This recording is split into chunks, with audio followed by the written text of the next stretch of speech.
In questo tutorial andiamo a presentare la nuova funzionalità di Smart Gateway, generazione report di tipo standard.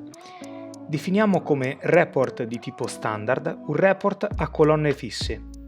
In questo report le colonne sono fisse indipendentemente dal tipo di dispositivo letto da Smart Gateway. Ogni riga si riferisce ad una differente matricola o dispositivo letto dal sistema in campo. Selezioniamo l'impianto, andiamo su Contatori e selezioniamo Standard Report. Con una notifica l'applicazione mi avverte della necessità di dover configurare questo report prima di poterlo generare. Clicco nel link che mi porta alla sezione specifica. L'applicazione a questo punto inizia a preparare una anteprima. Una volta terminato, ci viene offerta una vista attraverso cui potremo andare a settare il nostro standard report.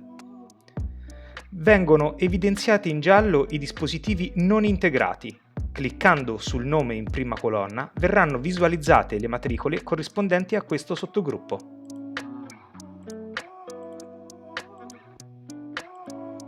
L'applicazione ci offre un preset evidenziando in giallo gli unici campi con descrizioni compatibili con quelle disponibili nelle colonne fisse.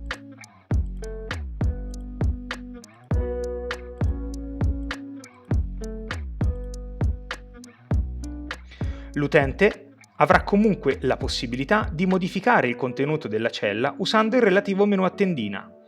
La non presenza di un valore in una determinata cella implica il fatto che la grandezza richiamata in colonna non è disponibile tra quelli inerenti alla mappatura del dispositivo in questione. Per esempio, un ripartitore non fornisce dati inerenti al calore come invece avviene per un comune contatermie.